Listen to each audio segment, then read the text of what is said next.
Hi, Gyorgyi Szabo. You are coming from Hungary.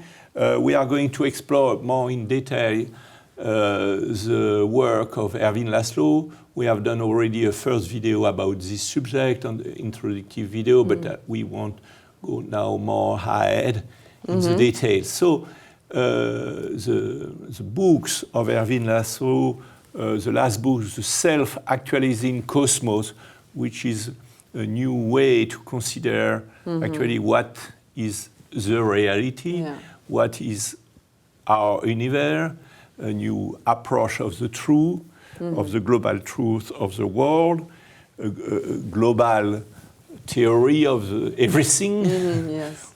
And of course, that is one book, but the work of Erwin Laszlo is not one book. He have write more than 100 books, translate in Several languages, more than 30 different languages. And of course, we have spoke already about the theory, but what about the life, or I mean, where he come from? Because it is interesting to see also his life. Why, at the end of his life, because now he's around 80s, how at the end of your life, at 80s, you write a theory about everything. Yeah. Well, thank you, Misha. It's great to be here. Well, Erwin wouldn't want to hear that he has an end of life because he's still very busy. He's 83 now. He was born in Hungary, in Budapest, and he was a prodigy of piano. So he was playing, became an international pianist, and he traveled the world. However, certain influences came into his life. One of which was through his uncle. He was talking to him about life and cosmos and cosmology, and so probably he was the one who was putting the first seeds into his consciousness about philosophy. And once when he was at a concert and he was playing an interesting piece, he found himself that his attention was elsewhere, and he was thinking he was thinking more and more about that. What is life? What is the meaning of life? What is it about life really? Where it is going, and why it is going, and what drives or who drives really its actions. So he realized that his path was continuing on a philosophical direction rather on a musical direction. And then he shift completely because he come from artistic musician. His life is more connected at the beginning with music, with art, and then he shift completely and began to make a Ph.D. in philosophy in the Sorbonne, actually. Absolutely, yes. Well, he started to read. He started to read about what others were saying about life, like philosophers, and he started to write. And then one person actually in Holland, a publisher, realized that, oh, this is the book I want to publish, and this was in 1963. And so his first book is 1963? Yes, it is the so Essential Society. He was a musician for how long? 10 years around?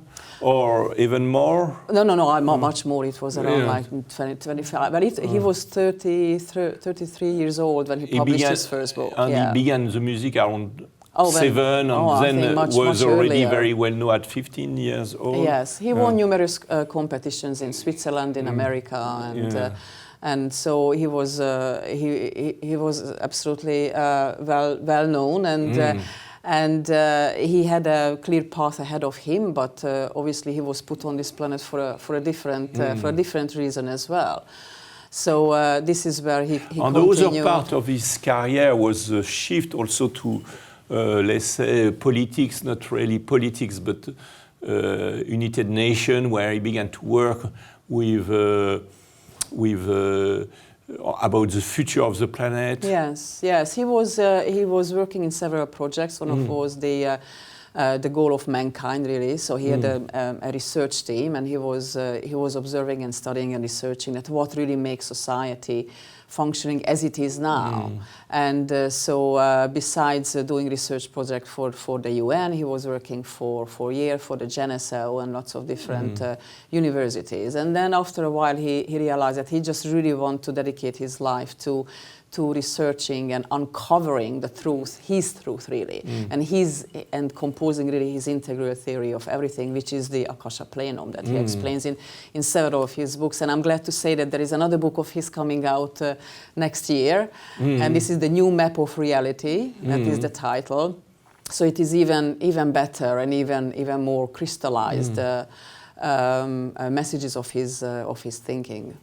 A part of his work was also connected with the fact that he was traveling all over the world for now 80 years. Yes. Because he began very young to travel, then he developed the traveling habits with the music path, and then as a philosopher he continued to travel. So, and you have been traveling actually with him for 10 years or even more. So what was interesting in those travel with him?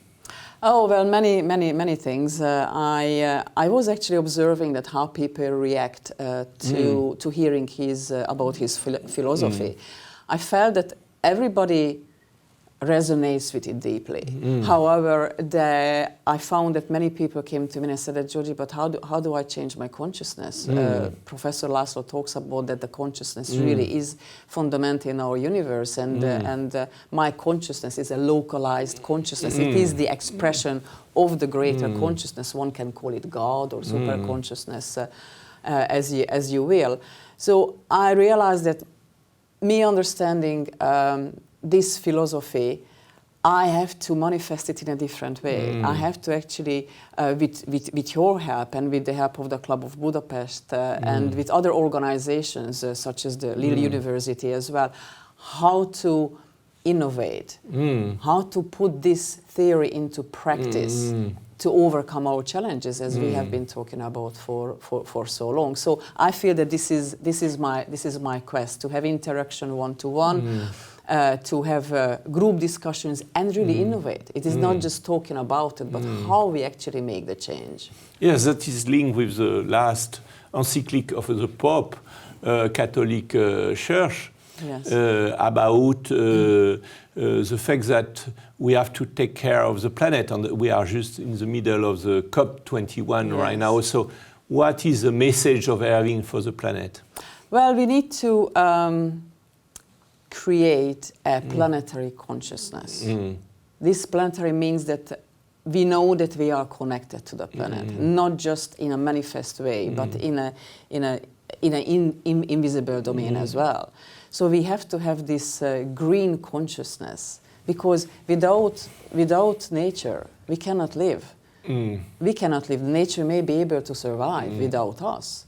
So we have a great ability, a great capacity, which is our consciousness. We need to use it. We need to use it. We need to change it in a way together, where collaboration is our mantra right now.